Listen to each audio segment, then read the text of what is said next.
avoir démissionné de la FIFA, Sepp Blatter pourrait être confronté aux enquêteurs dans le scandale de corruption.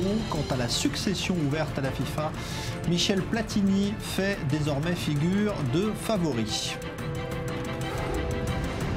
L'Association nationale des étudiants britanniques appelle au boycott d'Israël.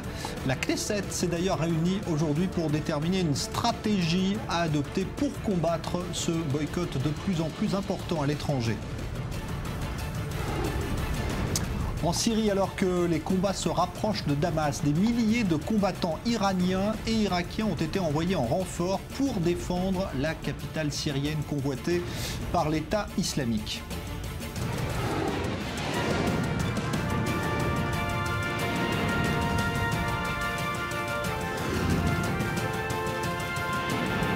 Le Grand Direct, avec Jean-Charles Banou. Bonsoir à tous, mais on va parler tennis pour commencer cette édition parce que c'est un événement rarissime qui vient de se produire à Roland-Garros. Lise Barembaut, bonsoir. Pour la deuxième fois seulement en 11 ans, eh bien, Rafael Nadal est sorti du tournoi et sans gagner. Et oui, Djokovic a fait tomber celui qu'on appelle le roi de la terre battue. Le numéro 1 mondial s'est qualifié facilement en 3 manches 7-5, 6-3, 6-1. Il a donc éliminé l'Espagnol qui subit effectivement sa deuxième défaite à Roland-Garros après 2009. Nadal a gagné 9 fois Roland-Garros sur 11 participations. Djokovic était quand même favori. Il en est à plus de 25 victoires d'affilée, 8 titres de Grand Chelem au cours de sa carrière, même s'il n'a jamais gagné Roland-Garros. Donc Nadal, cette année, n'avait remporté aucun tournoi sur terre battue, sauf en Amérique du Sud en février dernier. Et puis ensuite, il a enchaîné les déconvenus et les déceptions. Djokovic, lui, affrontera Murray ou Federer en demi-finale. Alors, est-ce qu'on peut voir justement les images de cette victoire historique, hein? La voici d'ailleurs la fin de match entre Djokovic et Nadal, parce que ça a été serré uniquement dans la première manche. Hein. On voit ici donc le premier set remporté par Djokovic 7-5.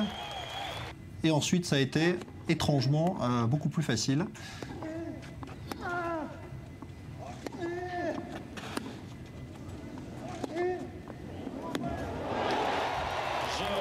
Voilà, 6-3 pour le deuxième set. Et l'entraîneur de Djokovic, Andrzej Wajda, qui est ravi. Et puis donc le 6-1 qui se profile ensuite pour la balle de match qu'on a presque fini de voir. Alors Lise Barembaut, c'est très serré, hein, c'est pas encore fini entre Murray et Federer, même si Murray met 2-7-0, mais le troisième set est beaucoup plus serré. Il va y avoir aussi de belles affiches chez les femmes, oui. Mais là ça va être a priori très déséquilibré. D'abord Serena Williams qui s'est qualifiée sans problème. Oui, sans surprise, elle s'est qualifiée face à l'Italienne Sara Errani en 2-7, 6-1, 6-3 et à peine 1h05 de jeu. Les deux joueuses s'affrontaient pour la 10e fois de leur carrière ensemble, et comme à 9 reprises, c'est l'américaine qui l'a emporté. Elle a complètement dominé le premier set. Le deuxième set a été un petit peu plus disputé, mais l'italienne a complètement craqué, donc elle n'atteint pas les demi-finales comme l'année dernière. Elle s'arrête en quart et Serena Williams, elle, affrontera en demi-finale la Suissesse Timea Bacsinszky. Alors Bacsinszky, il faut en parler un petit peu parce qu'on la connaît très peu, c'est une vraie inconnue à ce stade de la compétition. Oui, c'est une Suissesse, tête de série numéro 23, qui a battu la Belge Alison van Uytvanck, 93e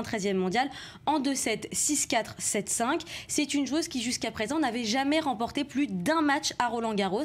Elle a même songé à arrêter sa carrière, à se reconvertir parce qu'elle avait des problèmes au pied. Finalement, elle a continué et en moins de 2 ans, c'est une joueuse qui a véritablement explosé. Elle est passée de la 285e à la 24e place. Cette année, elle en est déjà à 2 titres, Acapulco et Monterrey. Elle a aussi disputé une autre finale à Shenzhen. À Roland-Garros, elle a fait un très beau parcours. Elle a battu la Tchèque Petra Kvitova, 4e mondiale. Donc c'est vraiment un magnifique parcours et c'est la première fois qu'une Suissesse ira aussi haut depuis 2001. À l'époque, c'était Martina Hingis. Merci Lise Barembaut, mais semble-t-il break pour l'Espagnol Ferrer là dans le troisième set, donc peut-être un 4e set en vue entre Murray et Ferrer. Merci à vous, on parlera de la FIFA dans quelques minutes. Mais tout d'abord, Israël qui se souvient ce soir, il y a tout juste un an selon le calendrier hébraïque, à peu près d'ailleurs à cette heure-ci, 3 adolescents étaient enlevés puis assassinés dans le Gush Etzion près de Jérusalem. Les assassins, 2 membres du Hamas de Hebron, furent éliminés plusieurs mois plus tard et entre-temps, eh bien, ce double meurtre allait déclencher une nouvelle guerre avec Gaza, l'opération Bordure Protectrice. Léa Berdugo s'est rendue dans le Gush Etzion où une veillée d'hommage a eu lieu hier soir. Reportage. Un an après l'enlèvement et le meurtre des 3 jeunes Israéliens, cette forêt située dans le bloc d'implantation du Gush Etzion en Cisjordanie s'est transformée en lieu de recueillement et de prière. Le 30 juin dernier, jour de l'annonce de leur mort, quelques Israéliens ont décidé d'occuper ce bois situé en territoire palestinien. Aujourd'hui, ce terrain sert de lieu d'hommage pour les 3 jeunes Israéliens tués l'an dernier. Ayala Frenkel est la sœur de l'un d'entre eux, Naftali. Un an après, la souffrance reste vive. C'est un mélange de joie et de douleur. La vie continue. On apprend à pleurer et à rire ensemble. Évidemment que c'est difficile et c'est toujours là dans mon cœur. Mais ce n'est pas pour autant qu'on a arrêté de vivre. La vie ne s'est pas arrêtée, toutefois le climat de tension reste prégnant dans ce bloc d'implantation. Des mesures supplémentaires de contrôle ont été prises par les autorités. Multiplication des caméras de surveillance, renforcement de la présence de l'armée. Les moyens ont été mis pour éviter des enlèvements similaires. Mais pour le maire de ce conseil régional, la situation a changé pour le meilleur. Nous sommes devenus plus forts que ce que nous étions dans le passé. Cet événement nous montre que nous devons prouver aux autres que notre terre est ici et que nous resterons ici pour toujours. Donc nous éduquons notre peuple et nos enfants et nous disons au monde entier que nos racines sont très profondes ici. Elles sont d'ailleurs beaucoup plus profondes que l'année passée. C'est ici, à cette intersection, qu'ont été enlevés les 3 jeunes, alors qu'ils tentaient de faire de l'autostop pour rentrer chez eux. Un an après, les pratiques sont toujours les mêmes. Oui, je continue à faire du stop, ça ne me fait pas peur et ça ne doit pas faire peur. Car si nous avons peur, alors les Arabes auront gagné. C'est notre peuple, c'est notre pays, nous ne devons dépendre de personne. Une atmosphère de défiance symptomatique d'une région sous tension. Et puis, autre conséquence de l'enlèvement et de l'assassinat de ces 3 adolescents israéliens, le meurtre en juillet 2014 d'un adolescent palestinien à Jérusalem-Est. Mohamed Abourder avait été tué puis brûlé par des juifs en représailles au meurtre des 3 adolescents du Gush Etzion. Et le procès des meurtriers s'ouvrait justement aujourd'hui à Jérusalem. Mathias Inbar. Les menottes au poing, il est amené sous haute escorte dans l'enceinte du tribunal de district de Jérusalem. Youssef Rahim Ben David est le principal accusé de l'enlèvement et l'assassinat de Mohamed Abourder, jeune palestinien de Jérusalem-Est, tué le 2 juillet 2014. Près d'1 an est passé, mais ce dernier n'émet aucun remords. Il reste assis, froid, et refuse même de regarder les parents de sa victime.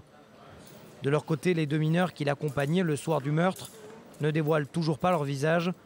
L'un d'entre eux se dit choqué d'avoir commis un tel acte. Faux, s'insurge le père qui a interrompu la cour en qualifiant le jeune de menteur. Ça nous brûle de l'intérieur. À chaque fois que nous entendons ce qui se dit au tribunal, nous brûlons. Ça nous tue. Ils n'ont pas brûlé que notre fils, ils nous brûlent aussi. Ils mentent. Ce n'est pas possible comme ça. Ce jeune, dont le nom n'est pas autorisé à la publication, raconte ainsi comment Ben David les a entraînés. Une première tentative d'enlèvement sur un enfant de 7 ans, et puis le lendemain une recherche morbide dans plusieurs quartiers arabes, avant de rentrer dans Chouafat et d'enlever Mohamed Abourder. Une fois dans la voiture, le jeune Palestinien est battu puis étranglé par Ben David avant de perdre connaissance. Il sera ensuite brûlé vif. Selon l'avocat d'un des 2 jeunes mineurs accusés, c'est Ben David qui les aurait forcés à verser de l'essence sur Abourder. Le mineur que je représente ne connaissait pas les plans du principal accusé. Il ne connaissait pas non plus la finalité de ses actes. Le principal accusé, donc Youssef Rahim Ben David, tente d'invoquer la folie, mais la Cour le considère tout à fait apte à être jugé pour ses actes. Il risque la prison à vie.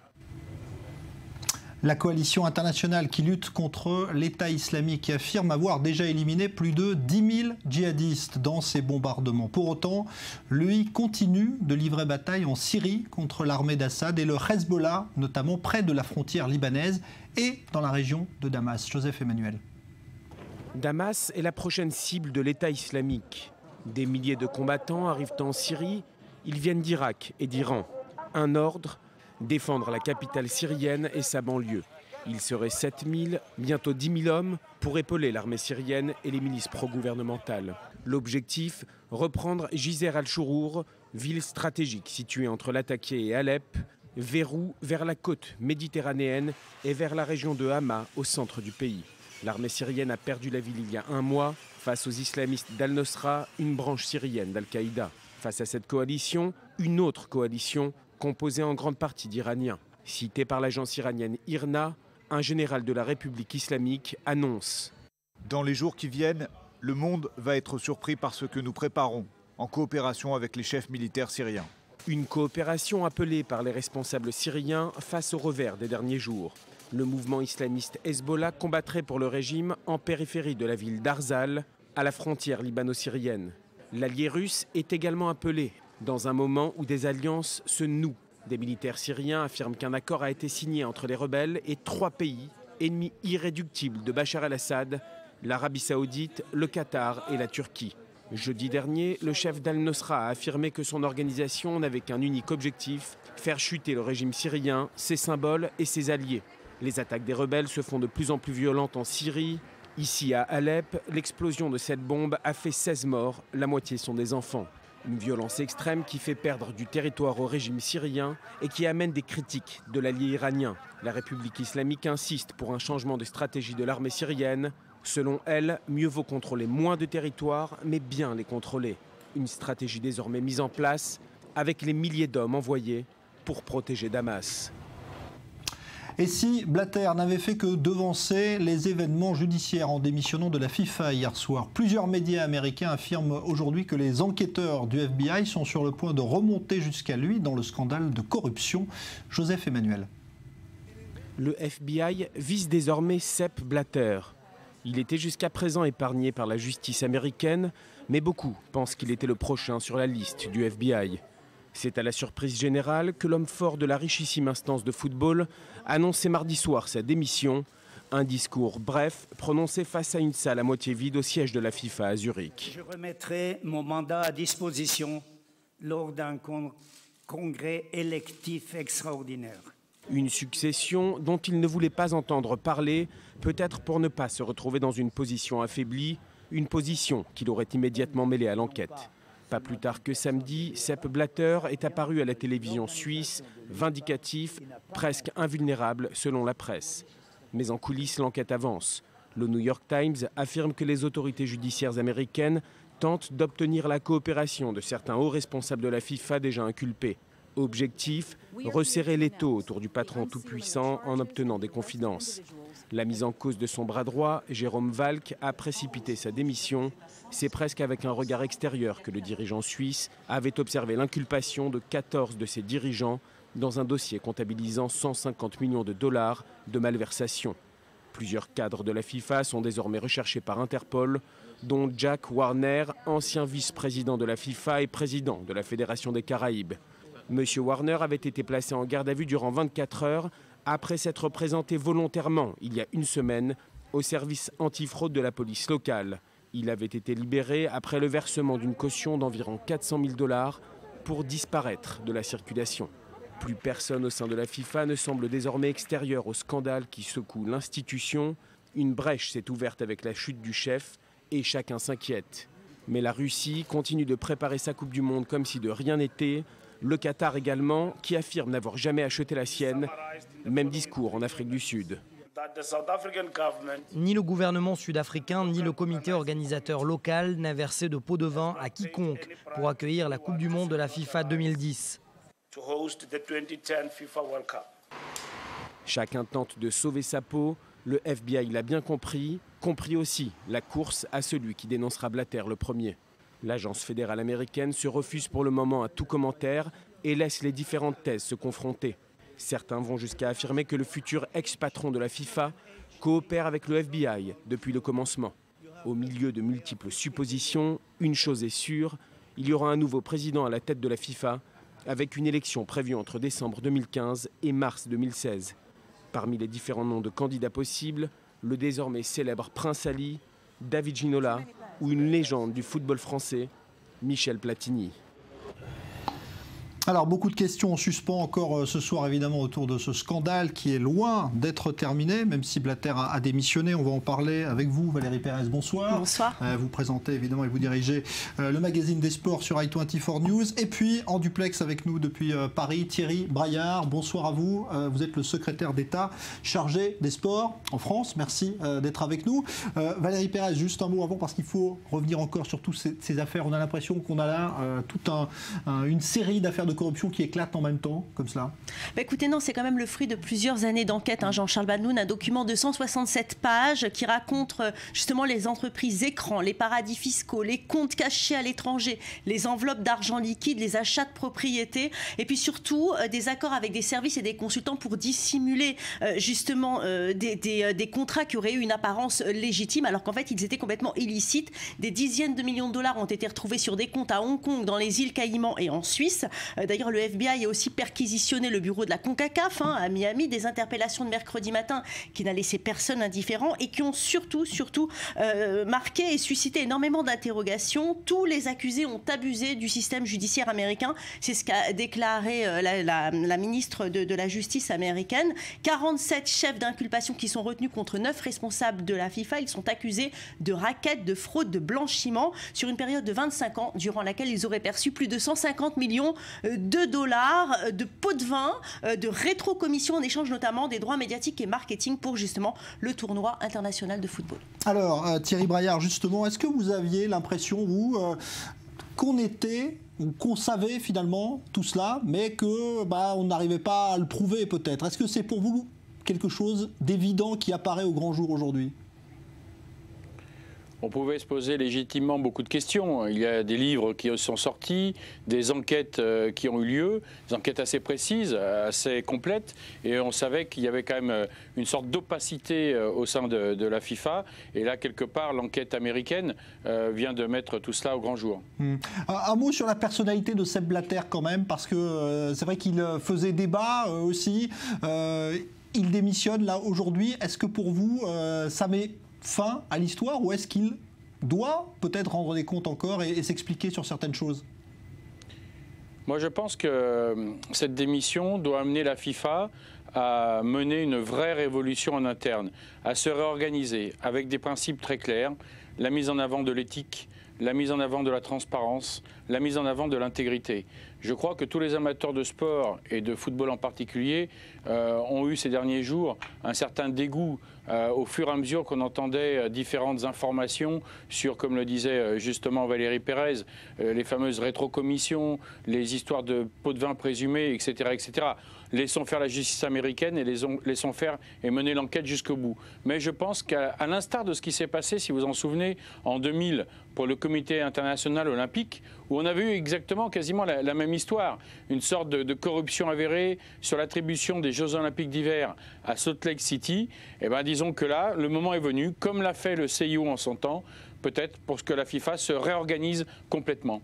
Alors Valérie Pérez, c'est vrai que Sepp Blatter maintenant est dans le collimateur. On se demande si il va être inquiété directement par la justice. Oui, le New York Times justement affirme que Blatter a tenté depuis plusieurs jours de prendre du recul par rapport à cette enquête, par rapport à ce scandale, mais les autorités espèrent obtenir la coopération de certains responsables de la FIFA inculpés. On sait que c'est dans les méthodes américaines, justement essayer d'obtenir des informations contre des remises de peine. Le quotidien new-yorkais ainsi que ABC News ont fait état d'une enquête du FBI visant directement Sepp Blatter. Alors on va voir cela évidemment dans les jours qui viennent. Il y a d'autres questions qui se posent ce soir, Thierry Braillard, c'est l'attribution. Évidemment, vous parliez de Salt Lake City en 2000. Les Jeux avaient finalement eu lieu à Salt Lake City en 2002, comme c'était prévu. Est-ce qu'à votre avis, on doit remettre en cause les Coupes du Monde attribuées 2018, 2022, c'est-à-dire à la Russie et au Qatar, ou est-ce que c'est trop tard? Écoutez, nous ne sommes ni vous ni moi, ni juge, ni procureur. À ce jour, rien ne nous dit que les attributions des Coupes du Monde en Russie, pour la Russie et pour le Qatar ont été faites de façon illégale. Et c'est vrai que les travaux des stades, que ce soit en Russie ou que ce soit au Qatar, où je me suis rendu il y a encore 3 mois de cela, sont beaucoup avancés. Maintenant, si l'enquête nous fait savoir qu'il y a vraiment eu corruption pour que l'attribution de ces compétitions soit faite à ces pays, ça sera à l'instance et à la FIFA elle-même à prendre une décision et de savoir si elle ne crée pas les conditions d'un nouveau rendez-vous pour attribuer ces compétitions. Mais à ce jour, je crois qu'il faut faire attention, les mots ont un sens. Il n'y a aucune accusation directe selon laquelle le Qatar aurait fait des manœuvres délictuelles pour obtenir la Coupe du Monde. Bon, il y a un dirigeant allemand, un ancien président de fédération allemande qui a dit aujourd'hui, il a eu des mots très durs, hein, il a dit le Qatar c'est un cancer pour le football mondial. Est-ce que vous trouvez que ce pays a pris trop d'importance ? Sa remarque, cet ancien ministre, pose une vraie question. Est-ce que les grandes compétitions internationales ne doivent être organisées que dans des grands pays ? Ce qui veut dire est-ce qu'on est dans un pays, entre guillemets, plus petit en nombre d'habitants, est-ce que dans ces cas-là, on n'a pas le droit d'organiser quelconque manifestation? C'est des vraies questions. Je crois que le Qatar a montré récemment pour le championnat du monde de handball qu'il était tout à fait prêt à organiser une belle manifestation. Maintenant, si les conditions d'attribution ont été délictueuses, il appartiendra à la FIFA d'en tirer les conséquences. Si tel n'est pas le cas, je pense que la Coupe du Monde aura lieu au Qatar. Ce qui nous ennuie dans cette attribution, c'est qu'au départ, c'était une Coupe du Monde d'été qui devient une Coupe du Monde quelque part d'hiver pour les Européens. Et ça, c'est vrai que ce n'était pas prévu au départ dans le cahier des charges.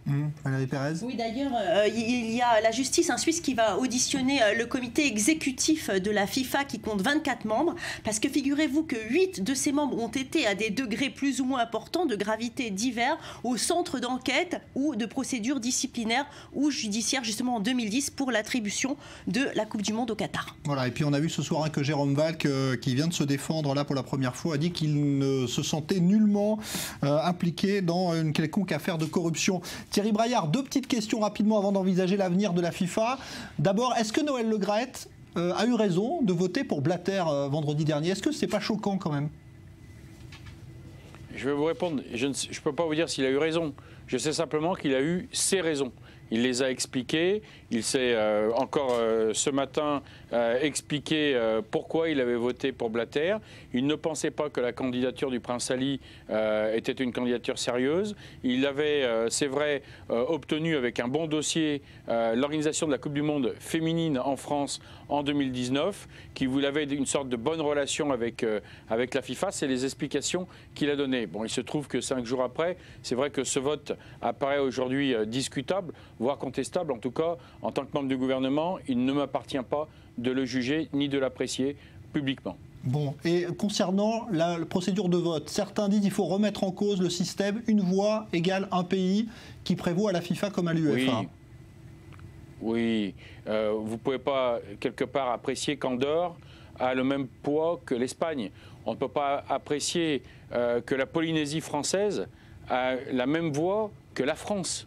Je crois qu'on arrive quelque part aux limites d'un système. C'est ce que je vous ai dit depuis le début, à l'instar de ce qu'a fait le CIO, et notamment sur les conditions d'attribution des compétitions, mais aussi sur son fonctionnement interne. Je crois que la FIFA doit revoir beaucoup de choses dans son fonctionnement pour plus d'intégrité, plus d'éthique et plus de transparence. Alors on va parler de l'avenir maintenant de la FIFA parce qu'il y a un homme évidemment qui apparaît aujourd'hui comme celui qui peut être le sauveur de cette fédération internationale, c'est Michel Platini, évidemment qu'on connaît bien en France. On va en parler dans un instant, mais tout d'abord, les derniers éléments justement pour le possible successeur de Sepp Blatter avec Julia Ganancia. Tous les regards se tournent désormais vers Michel Platini. Le Français de 59 ans a les clés de la future élection présidentielle à la FIFA, prévue entre décembre 2015 et mars 2016. En France, l'ex-triple Ballon d'Or est vu comme le sauveur potentiel de l'institution suprême du foot en plein chaos. Tous les Européens pensent que Michel est le meilleur, mais c'est à lui de décider. Est-ce qu'il veut changer de vie? Est-ce qu'il est prêt à aller au combat, qui aujourd'hui est malgré tout moins difficile? C'est le personnage clé du football mondial aujourd'hui. C'est celui qui a le plus d'expérience. Mais l'ancien joueur vedette de la Juventus va prendre le temps de consulter autour de lui et son positionnement déterminera sans doute tout le reste. S'il y va, beaucoup des candidats possibles se retireront. Pour Transparency International, l'UEFA doit avoir recours à des experts externes dans sa quête d'une nouvelle direction et surtout Platini ne serait pas le candidat idéal. Platini est un président faible de l'UEFA et j'ai du mal à m'imaginer qu'il serait un président fort de la FIFA. L'instance mondiale a besoin d'une forte personnalité à sa tête. Sylvia Schenk accorde sa préférence à un autre Français, Jérôme Champagne, ancien responsable des relations internationales de la FIFA, qui n'avait pas présenté les 5 lettres de parrainage nécessaires pour être enregistré comme candidat à l'élection présidentielle. Face à lui, d'autres candidats potentiels, le prince Ali, David Ginola ou encore Luis Figo. Ce n'est pas le bon moment pour annoncer si je vais être candidat ou non. Je pense que c'est plutôt le moment de réfléchir et de penser un peu à toute cette procédure. Pour l'instant, candidat ou pas, c'est bien Michel Platini qui a la faveur des pronostics. Son profil de réformateur et d'ancienne légende du ballon rond restait proche du terrain et des joueurs est son meilleur atout. Si l'ex-capitaine des Bleus décide de conquérir la FIFA, il devra tenir compte du rapport de force au sein du Congrès, où l'Europe ne pèse que 53 voix sur 209. Même si le Français sort renforcé de la crise à la FIFA, il ne doit pas oublier la méfiance des autres confédérations envers la richissime et toute puissante Europe. Voilà donc pour l'avenir de la FIFA. Dernière question justement, Thierry Braillard, secrétaire d'État au sport. Michel Platini, pour vous, ce serait l'homme providentiel ? Michel Platini a été un formidable joueur, est un grand dirigeant de l'UEFA.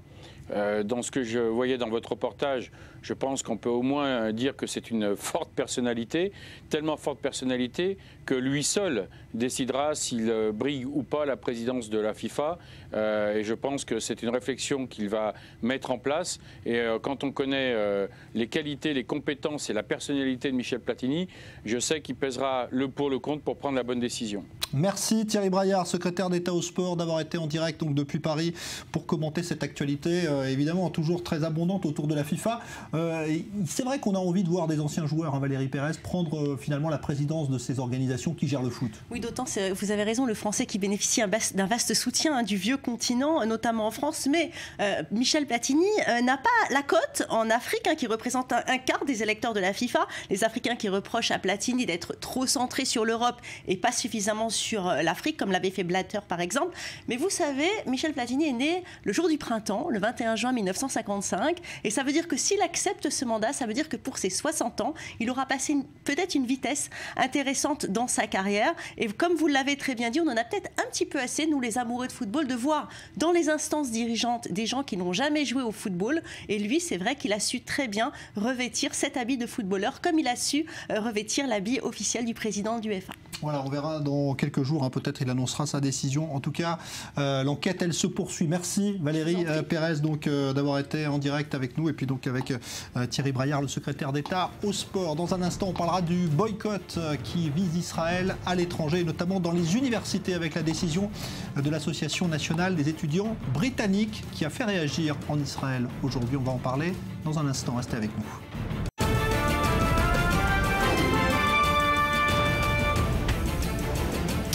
Après avoir démissionné de la FIFA, Sepp Blatter pourrait être confronté aux enquêteurs dans le scandale de corruption. Quant à la succession ouverte à la FIFA, Michel Platini fait figure de favori.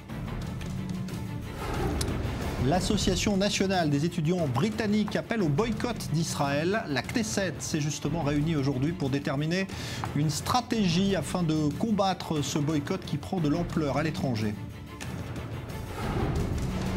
Et puis la Syrie, les combats se rapprochent de Damas, mais des milliers de combattants iraniens et irakiens ont été envoyés ces dernières heures en renfort pour défendre la capitale syrienne convoitée par l'État islamique.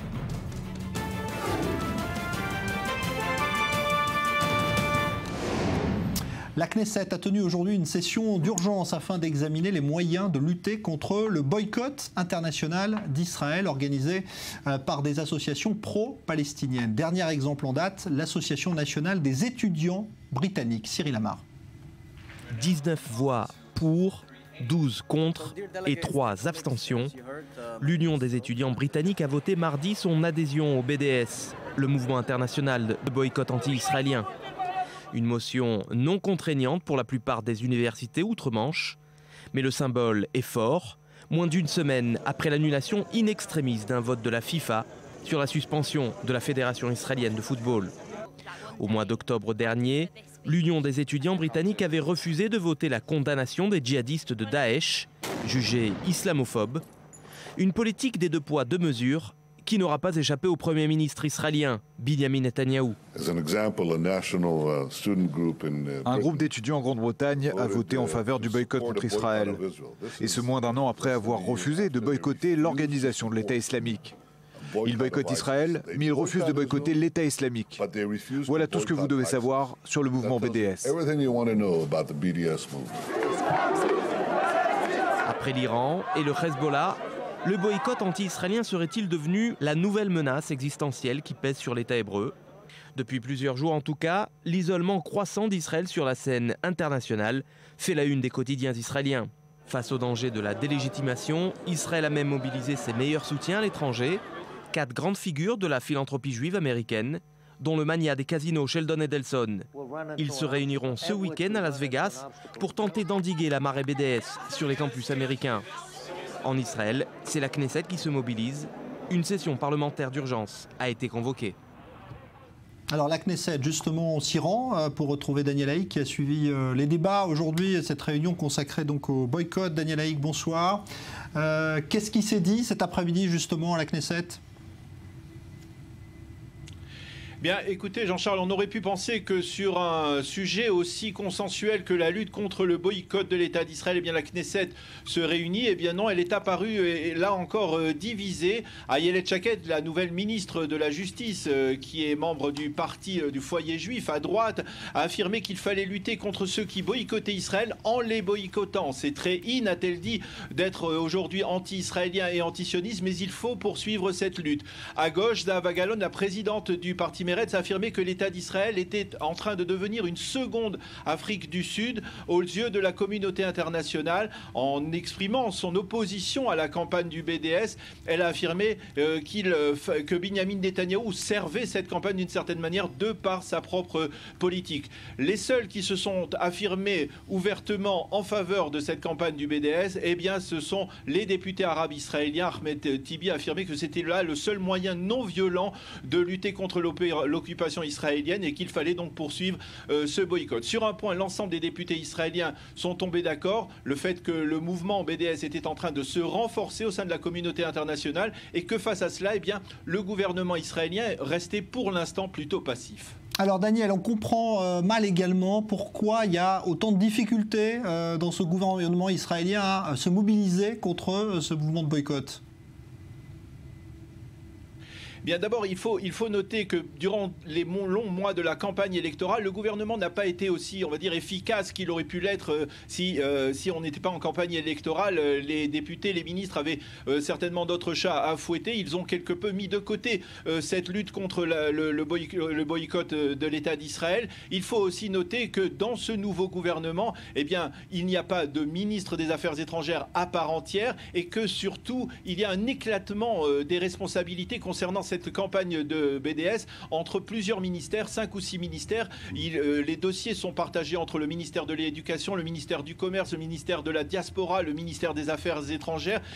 Et donc plusieurs ministères qui se partagent cette responsabilité et aucune coordination entre ces ministères. Cela pourrait donc expliquer cette forme de passivité du gouvernement israélien face à cette campagne internationale. Merci Daniel Haïk en direct donc de la Knesset à Jérusalem où on a évoqué ce dossier. Nous on va l'évoquer ici aussi avec vous, Dror Even-Sapir. Bonsoir, analyste politique. On reçoit également Marius Shatner. Bonsoir, vous êtes journaliste et écrivain. Et le professeur Richard Landès. Bonsoir, vous êtes professeur d'histoire à l'université de Boston aux États-Unis. D'ailleurs, est-ce que vous le ressentez, puisque vous enseignez régulièrement là-bas, est-ce que vous sentez que ce mouvement se renforce? On a vu que sur les campus américains, c'était devenu aussi un phénomène grandissant. Est-ce que vous l'avez constaté? Oui, absolument. Ouais. Absolument. Il y a une atmosphère dans laquelle on a peur de... c'est presque comme une affaire de honneur et de honte. On a honte de défendre Israël. Et si on essaie de défendre Israël, tout de suite on est sauté dessus, on est isolé. Il y a même un prof à l'université de Connecticut qui a mis quelque chose sur sa page de Facebook, qui a été chassé du campus par des étudiants avec la coopération de l'administration et d'autres professeurs pour avoir écrit quelque chose de méchant contre Hamas. Alors il y a plusieurs façons de voir ce boycott. Marie Chatner, il y en a qui disent ceux qui organisent ce boycott veulent voir Israël disparaître purement et simplement. Où on parle d'antisémitisme. Qu'est-ce que vous en pensez? D'abord, il faut garder un peu la tête froide. J'ai l'impression que dans ce pays, on passe toujours d'une menace existentielle à une autre. Je veux dire, on avait il y a quelques mois la menace de l'Iran. Curieusement, on en parle beaucoup moins. Et je peux vous assurer qu'après juin, on en parlera encore moins. Et maintenant, on a une nouvelle menace existentielle. Ce sont dans ces termes-là. Je veux dire, j'ai des députés du Likoud, ou même le Premier ministre, on parle d'antisémitisme, on parle de terrorisme, de formes de terrorisme. Relativisons les choses, ce qui ne veut pas dire qu'il n'y a pas un vrai problème. Alors, je relativise les choses, c'est-à-dire que d'abord, le boycottage d'Israël est très très faible. Je veux dire, par rapport à l'Europe en particulier, il a très très peu d'impact. Ce qui ne veut pas dire que symboliquement et à long terme, il ne puisse pas en avoir. Mais pour le moment, il faut voir que les résultats pratiques, ça n'a aucun rapport avec les titres de la presse israélienne. Maintenant, il y a un problème de fond. C'est-à-dire, sur quoi est basé le boycottage? Il est basé sur une comparaison entre Israël et l'Afrique du Sud. C'est pas avec l'Allemagne nazie, c'est pas ça, c'est avec l'Afrique du Sud. C'est-à-dire que les opposants, les critiques, les dénonciateurs d'Israël ou de la politique d'Israël, et là, on va voir effectivement, il faut faire la différence, prennent l'exemple du mouvement qui a de boycottage des produits de l'Afrique du Sud contre l'apartheid. La question qui se pose, c'est y a-t-il, avant qu'on regarde la question de forme, la question de fond? C'est-à-dire, est-ce que sur le fond, il y a dans les territoires occupés, en Cisjordanie, une occupation qui s'éternise pour mille et une raisons? Est-ce qu'on n'a pas une situation à la sud-africaine?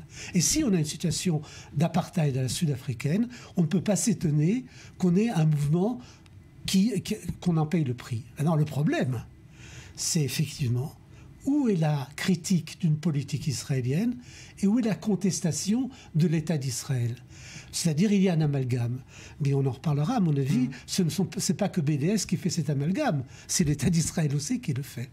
André Ben Sapir.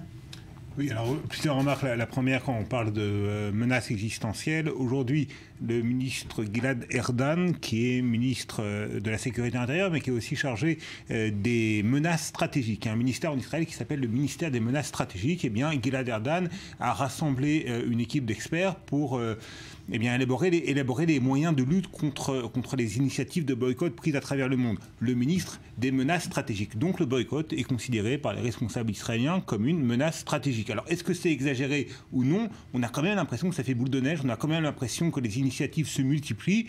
Alors aujourd'hui, on a eu un message plutôt rassurant qui nous venait des universités britanniques. Pas les étudiants. Voilà, pas des étudiants. Les universités...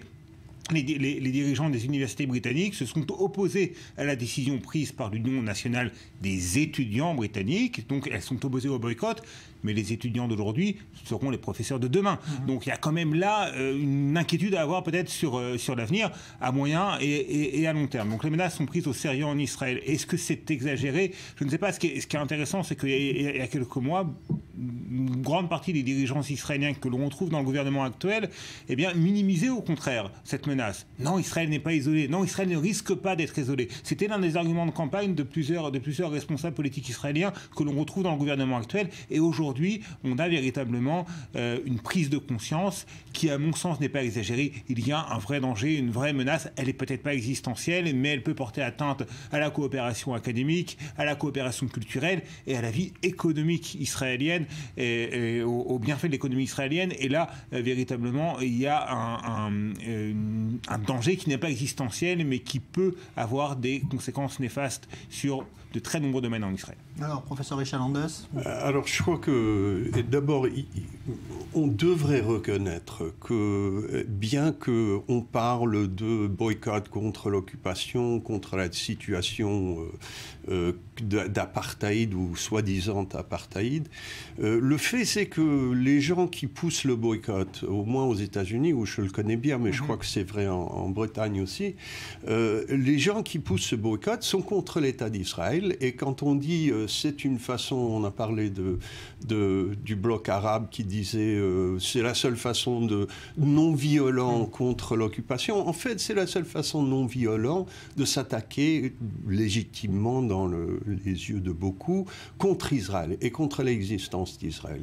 Et comme vous avez dit, en fait, il y a le problème symbolique, et le problème symbolique est plus que uniquement symbolique, c'est-à-dire c'est une entrée pour un discours violemment anti-israélien, anti-zioniste, qui en quelque sorte est en train de remplir l'espace public occidental avec des histoires, souvent des mensonges, mais avec des histoires meurtriers au sujet d'Israël, et qui mènent à une politique qui isole Israël et qui donne aux Occidentaux l'impression que si on lâche Israël, on va nous laisser tranquilles.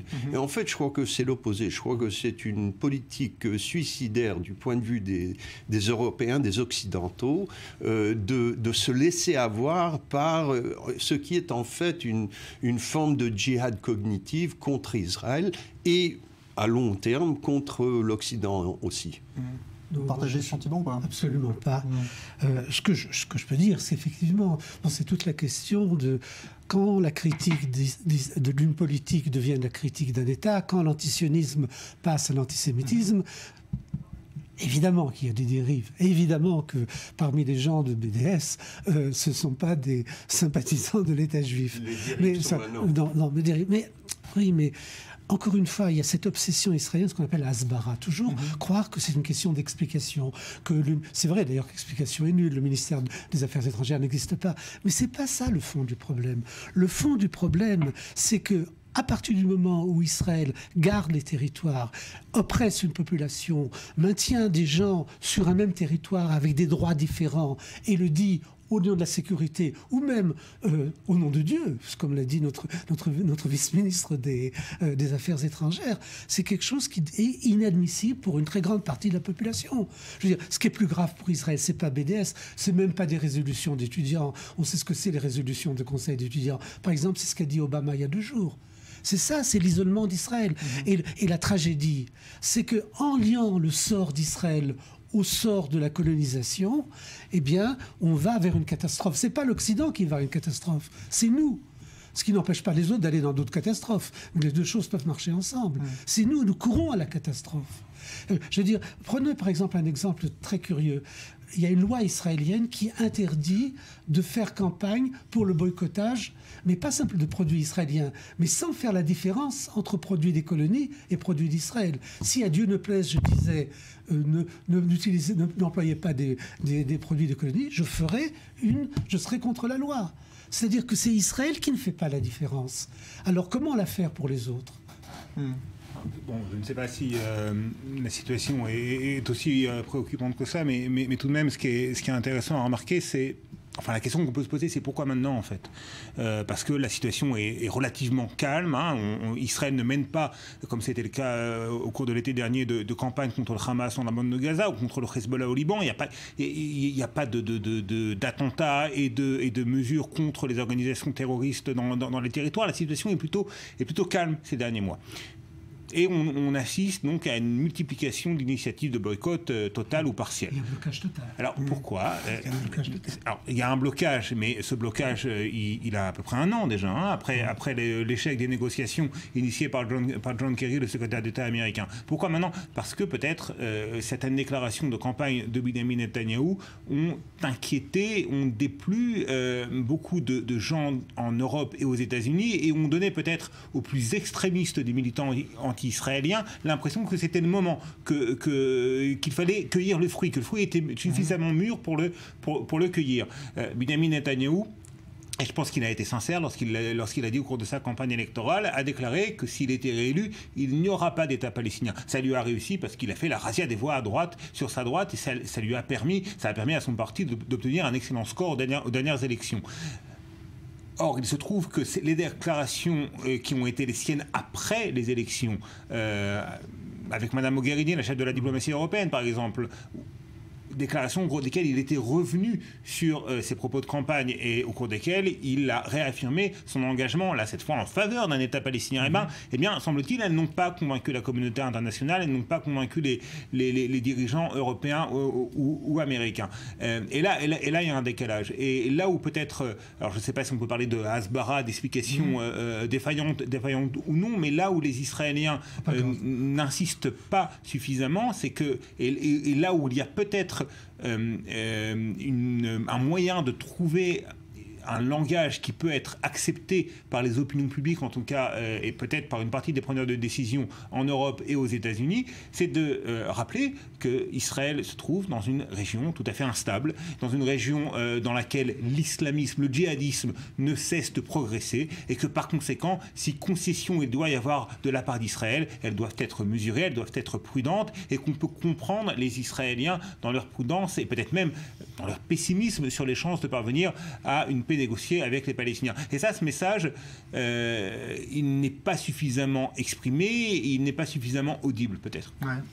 Je crois qu'il faut se méfier. On a tendance à croire que les choses sont dans nos mains.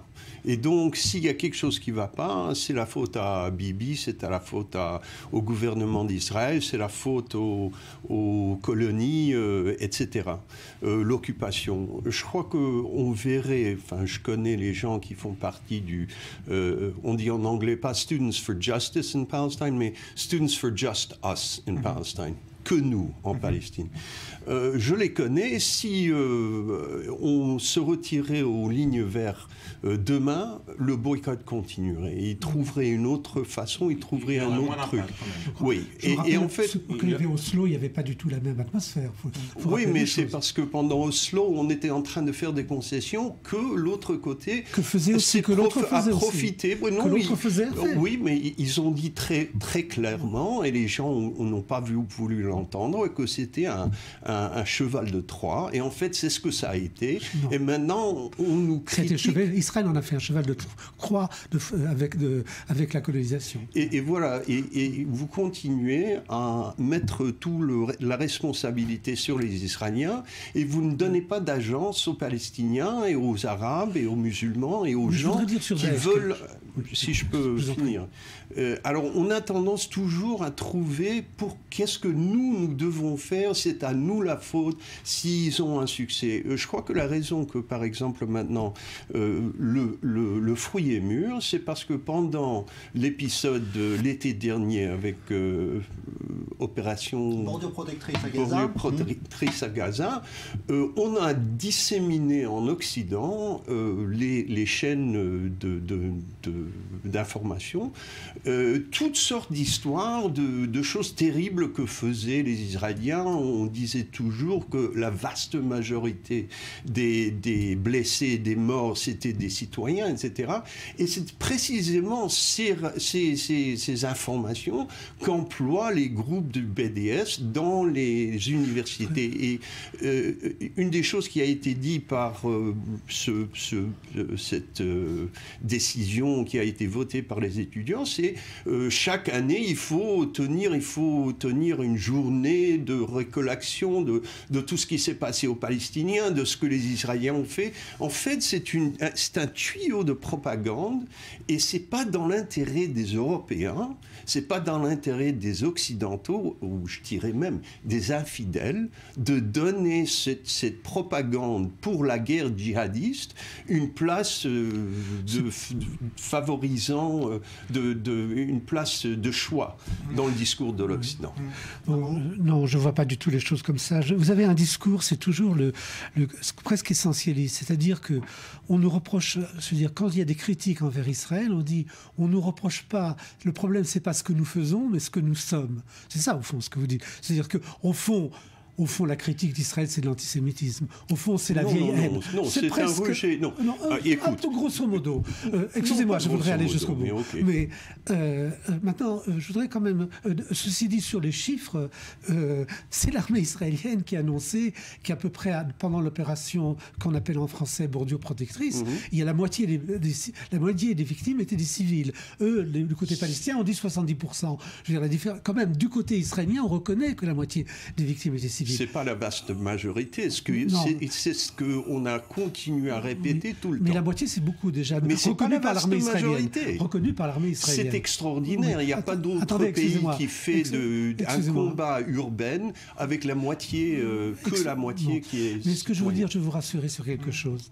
Je veux dire, l'hostilité envers Israël, ce n'est rien à côté de l'hostilité qu'il y a actuellement en Europe vis-à-vis de l'islamisme radical, vis-à-vis des extrémistes de Daesh, qui flanquent une trouille justifiée d'ailleurs, une peur réelle, et qui créent des phénomènes de haine et d'islamophobie qui ne sont pas, par certains moments, à la limite, qui rappellent l'antisémitisme. Je veux dire, on peut très bien, en Europe, être très très critique contre Israël et en même temps être terrifié et être horrifié à juste titre par Daesh et le soi-disant mouvement de l'État islamiste.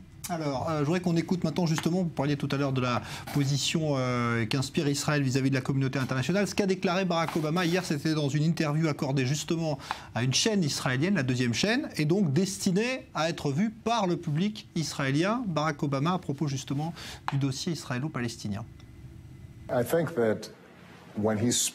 Je pense qu'au moment où il a parlé, juste avant l'élection, il était assez équivoque en disant que cela ne se produira pas durant son mandat de Premier ministre.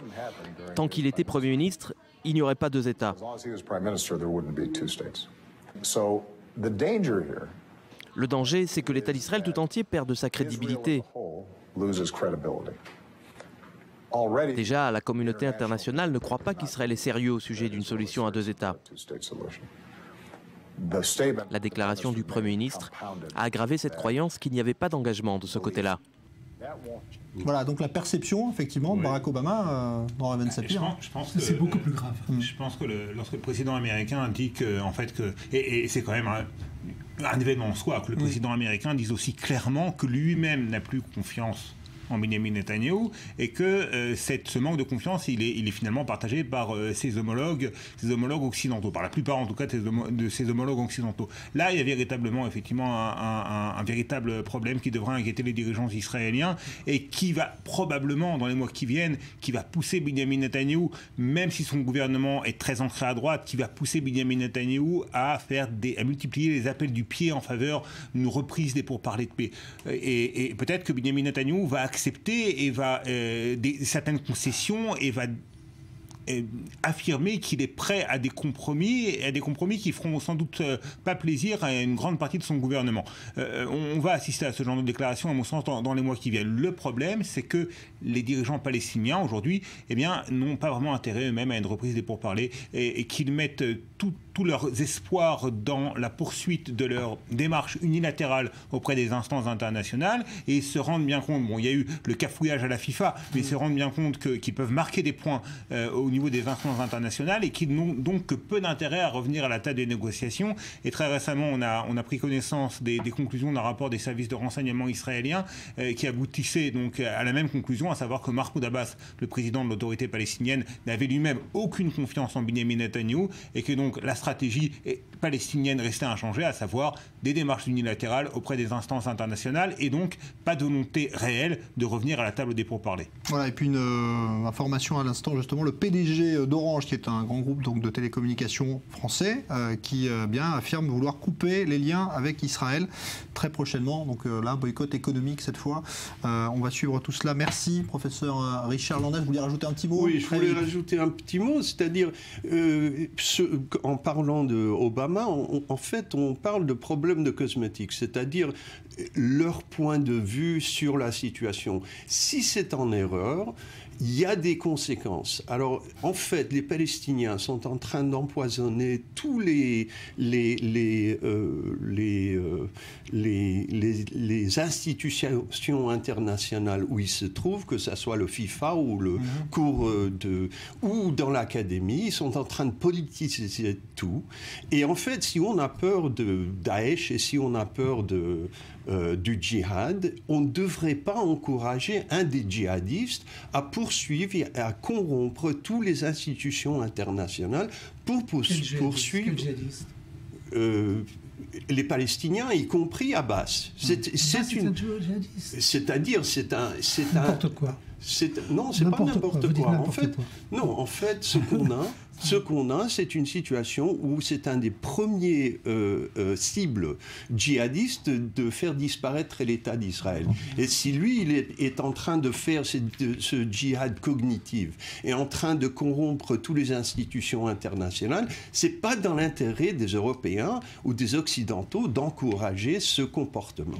Je vous laisse répondre. 30 secondes, allez-y. Je pense que je ne partage pas du tout ce point de vue. Oui. Je pense qu'il y a une chose qui est vraie. Les Palestiniens ne croient pas que Netanyahou veuille faire la paix. Ils pensent qu'il veut faire un semblant de négociation. Ils ne sont pas les seuls à le penser. Et vous croyez que les Palestiniens veulent faire la paix? Certains oui, d'autres non. Et certains oui, d'autres non. Je pense qu'Abbas oui. Vous pensez qu'Abbas oui? Okay. Oui. Bon, on verra si l'avenir vous donne raison. Merci, professeur Richard Landes. Merci, Marius Schaffner. Merci, Dror Even-Sapir. On va se retrouver dans une dizaine de minutes pour parler de toute autre chose.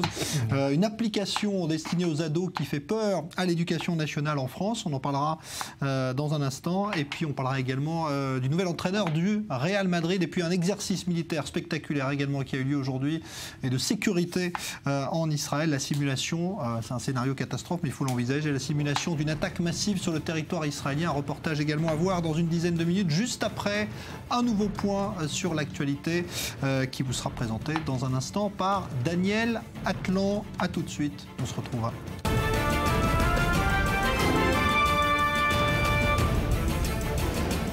Suite du Grand Direct, donc, et Israël qui mène depuis le début de la semaine un exercice de sécurité grandeur nature. Il s'agit de simuler une attaque massive qui viserait le territoire israélien. Et aujourd'hui, c'est dans une zone habitée que s'est déroulée la suite de l'exercice. Reportage Maxime Pérez. Zichron Yaakov, à une dizaine de kilomètres de Haïfa. Dans cette localité proche du nord d'Israël, plusieurs missiles viennent de s'abattre sur une zone d'habitation. Ces décombres sont là pour signifier l'ampleur des destructions provoquées par l'impact des projectiles. C'est cet exercice plus vrai que nature qu'effectuent depuis bientôt une semaine les unités de la défense passive de Tsahal. L'objectif n'étant rien d'autre que de se préparer à la guerre. Je crois qu'on est prêt à répondre à n'importe quelle situation. Ici, tout le monde a de l'expérience. Il y a 4 mois de formation requise, mais en réalité, ce genre d'entraînement a lieu en permanence.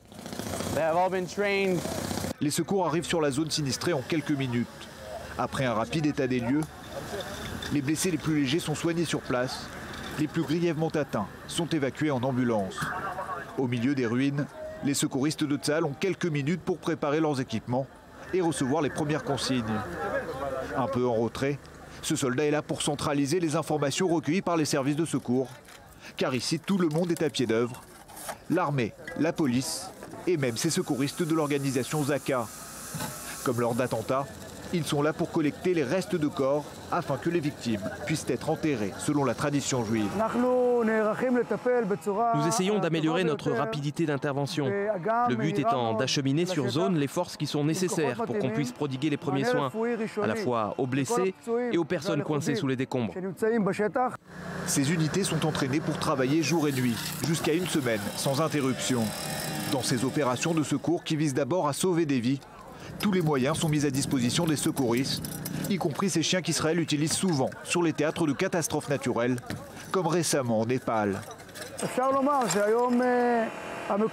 peux vous dire que dans tout le pays, partout où il y a une menace, nos forces peuvent agir comme ici et répondre à des situations extrêmes. Car il faut bien comprendre que nous nous préparons au pire, pas à un scénario basique. Je me réjouis d'ailleurs de la coopération de chacun. Pour le renseignement militaire israélien, le Hezbollah et le Hamas ne souhaitent pour l'instant pas d'escalade aux frontières nord et sud du pays. Au sein même de l'état-major de Tsahal, certains hauts gradés estiment même que la situation sécuritaire n'a jamais été aussi bonne pour Israël. Mais au vu de la dégradation de la situation régionale, notamment en Syrie, la donne pourrait à tout moment changer. En France, une application destinée aux adolescents fait la polémique. Ça s'appelle Gossip. En clair, il s'agit de colporter toutes sortes de ragots et de rumeurs via donc son smartphone. Eh bien, cette application vient d'être suspendue. Bonsoir Julia Galancia. Bonsoir Jean-Charles. Alors, même le gouvernement s'intéresse de très près donc, à ce phénomène. De quoi s'agit-il ? Alors, comme vous l'avez dit, l'application permet à l'utilisateur de poster une rumeur via un texte de 140 caractères. On peut y identifier une ou plusieurs personnes parmi ses contacts, Facebook, ou bien encore son répertoire téléphonique, et on y rajoute une photo ou une vidéo comme preuve. Les ragots publiés n'apparaissent que 10 secondes sur la page des utilisateurs. Alors, le concept a été imaginé par Cindy Mouley, c'est une Française de 25 ans, et il est largement inspiré de la série américaine Gossip Girl, une série dans laquelle un mystérieux corbeau répand des rumeurs sur un blog, des rumeurs sur des coucheries, des disputes, les secrets de la jeunesse dorée de l'Upper East Side new-yorkais. L'application française Jean-Charles a comptabilisé 10 000 téléchargements journaliers depuis son lancement et elle a majoritairement séduit les ados. C'est là le problème, les ados s'en sont servis pour attaquer sur le physique, la sexualité et les origines sociales. Alors, suspendu, donc pour l'instant, cette application, on l'a dit, mais même l'interdiction est réclamée par des syndicats de lycéens. Que dit le ministère de l'Éducation nationale ? Eh bien, 2 collégiens sur 10 ont déjà été victimes de cyberviolence. Donc forcément, la ministre de l'Éducation nationale demande aux recteurs d'académie, avec l'aide des chefs d'établissement des collèges et des lycées, de signaler au procureur de la République tout propos injurieux ou diffamatoire proféré à l'encontre d'élèves ou de personnel.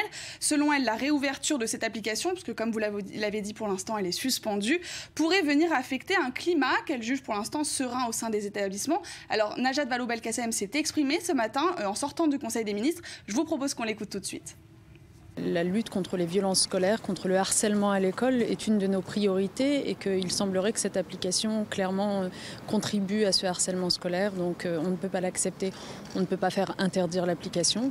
On peut en revanche regarder de près ce qu'il s'y dit, la façon dont on l'utilise et faire en sorte que les agissements néfastes puissent cesser grâce à ces dépôts de plainte. Voilà, donc la ministre qui se dit prête à prendre des sanctions et donc à demander aussi des sanctions contre ceux qui se livreraient à ce type de harcèlement via cette application. On va justement recueillir l'avis d'un des représentants des lycéens en France. C'est Hakim Bouzoumita qui est en ligne avec nous. Vous êtes porte-parole de la FIDEL, qui est l'un des syndicats de lycéens. Bonsoir. Bonsoir. Alors, on vous entend très mal, ça ne va pas être possible si la liaison est aussi médiocre. Pourquoi d'abord vous réclamez l'interdiction de cette application Gossip ? On réclame l'interdiction de cette application car elle est très dangereuse pour les jeunes de France. Elle atteint directement les lycéens et met en danger à cause du harcèlement qu'elle procure. Et quand vous entendez la ministre dire aujourd'hui qu'elle réclamera des sanctions contre ceux qui se livreraient à des actes répréhensibles via cette application, vous trouvez cela juste ? Eh bien, je ne trouve pas ça très juste car il faut voir parce que certaines personnes mettent des choses sur Internet sans savoir vraiment ce qu'ils font, surtout les jeunes, les lycéens ou les collégiens. Ils font ça parfois sur un coup de tête, sur un énervement voilà. Merci Hakim Bouzoumita. On va arrêter là parce que la liaison est vraiment très très mauvaise. Je rappelle que vous êtes porte-parole de la FIDEL, donc l'un des principaux syndicats de lycéens. Julia Guénancia, c'est vrai que les propos de la ministre s'inscrivent dans une lutte contre le harcèlement. Oui, mais effectivement, ce qu'essayait d'expliquer notre invité, c'est que là où il y a polémique, c'est que la ministre veut surtout finalement punir les jeunes qui utilisent cette application, alors que les syndicats lycéens, eux, réclament la suppression pure et simple de l'application et voudraient qu'on s'attaque à la source, puisque c'est cette plateforme qui incite les utilisateurs qui sont souvent très jeunes au harcèlement. Alors, il y a des exemples à l'étranger. Est-ce qu'il y a de telles applications justement qui existent dans d'autres pays ? Alors d'abord en France, Gossip n'est pas du tout le seul service de ce genre. On a une autre application qui s'appelle Chuck, et d'ailleurs Chuck, c'est le prénom d'un des personnages phares de la série Gossip Girl dont je vous parlais tout à l'heure, qui fonctionne exactement sur le même principe, mais c'est surtout aux États-Unis qu'on trouve ce genre d'application. D'abord l'application Secret a cessé ses activités fin avril, c'était 16 mois après son lancement. Elle a été accusée de favoriser le harcèlement, c'est pour ça qu'elle a dû fermer. Et puis d'autres subsistent en revanche outre-Atlantique, c'est par exemple le cas de Yik Yak, une application qui a fait l'objet d'une pétition qui réclame son interdiction. Elle était lancée en mars 2014.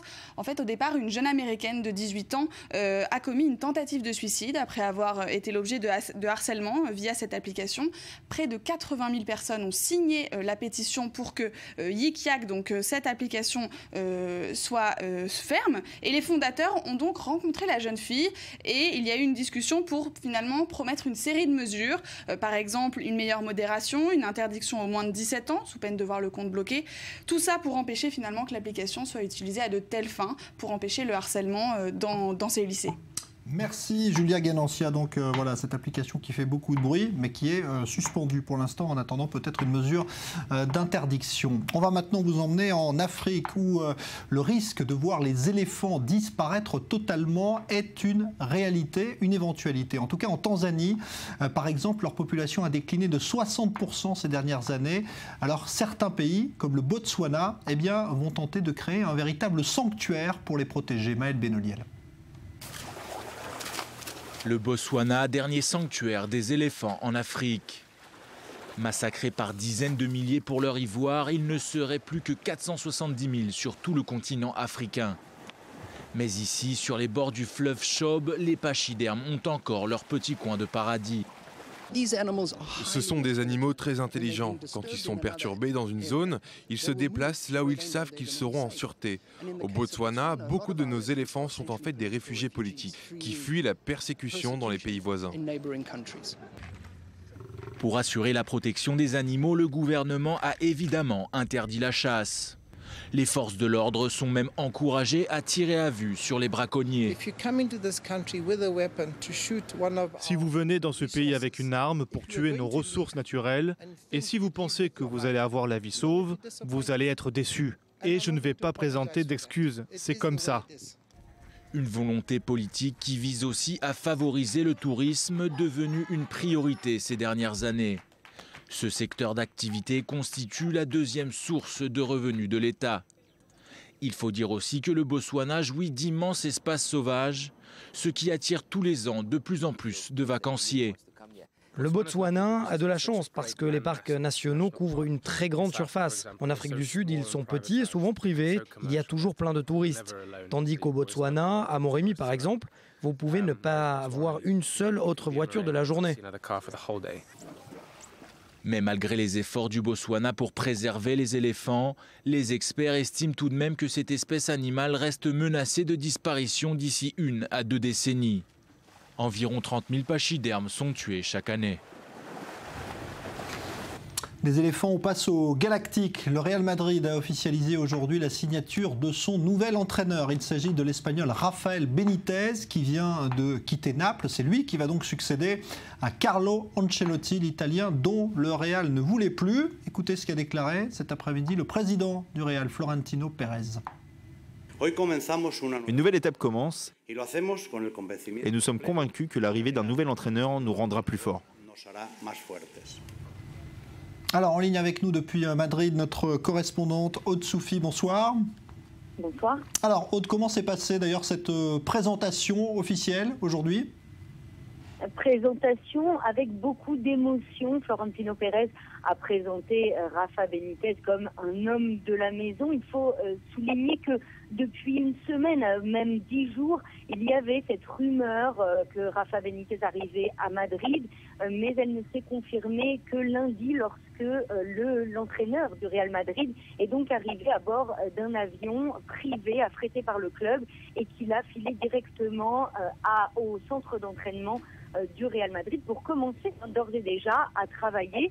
Aujourd'hui, il a donc été présenté officiellement à la presse comme le prochain entraîneur du Real Madrid par un Florentino Pérez, un président du club très ému et très satisfait de ce choix.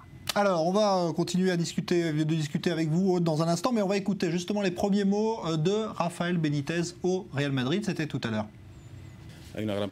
Il y a une grande équipe, il y a un grand groupe très compétitif, très professionnel. J'essaierai de profiter au maximum de la qualité des joueurs, indépendamment des noms. Aujourd'hui, je crois que ce n'est pas le jour pour parler de ça. Plutôt que parler de jouer d'une manière ou d'une autre, je crois que le Real Madrid doit jouer le mieux possible pour pouvoir gagner et doit avoir une idée claire de ce qu'il veut faire. Sans aucun doute, quand on est une équipe d'une si grande qualité, il faut attaquer, il faut marquer des buts, et il faut gagner si possible en jouant bien. Beaucoup de gens disent que je suis défensif, mais nous avons marqué à nouveau 104 buts, c'est le record de Naples. 2 fois de suite, je crois qu'une équipe de qualité doit être offensive, que tel ou tel joueur joue à tel poste, ça nous le verrons pendant le championnat. Alors, Aude Soufi, toujours en direct de Madrid, le fait que Benitez, donc un entraîneur espagnol, arrive au Real, c'est déjà presque un événement en soi. Oui, il fallait bien ça parce que Carlo Ancelotti était très apprécié autant des joueurs que des aficionados, des supporters. Il fallait donc une figure forte pour le remplacer. Et plus qu'un Espagnol, Rafa Benitez, c'est un madridiste, un madrilène. Il fait partie de la famille du Real Madrid et c'est d'ailleurs ce que Florentino Pérez a souligné. Personne d'autre que toi ne symbolise mieux le Real Madrid, personne d'autre que toi ne sait mieux quelles sont les valeurs de ce club, a-t-il dit, très ému de ce retour d'un madridista chez lui. Bienvenue chez toi, lui-t-il dit. Il fallait bien ça pour prendre la place de Carlo Ancelotti dans le cœur des joueurs comme des supporters, mais il va encore falloir que Rafa Benitez fasse son trou, sa place. Il appartient certes à la famille du Real Madrid parce qu'il y a été joueur puis entraîneur au Castilla, c'est-à-dire l'équipe réserve du club, mais il va désormais falloir montrer qu'il a les tripes, qu'il a la trempe d'un grand entraîneur pour que le Real Madrid puisse faire de bons résultats. Aude, on peut dire que l'année qui vient de se passer, la saison a été un échec pour le Real qui n'a quasiment rien gagné. Oui, et un échec que paye Carlo Ancelotti, sans aucun doute. C'est pour ça qu'il a été limogé. C'est sûr que c'est une saison décevante qui avait pourtant pas si mal commencé. 22 victoires en début de saison et puis le Real s'est littéralement effondré. Et en plus, cette mauvaise saison arrive après une année 2014 excellente puisque avec Carlo Ancelotti, le Real Madrid avait remporté la Coupe du Roi et la Ligue des Champions. Donc l'attente était très grande et la déception est encore plus grande. Alors Rafa Benitez va devoir montrer qu'il peut mieux faire et en tout cas, il est très ambitieux.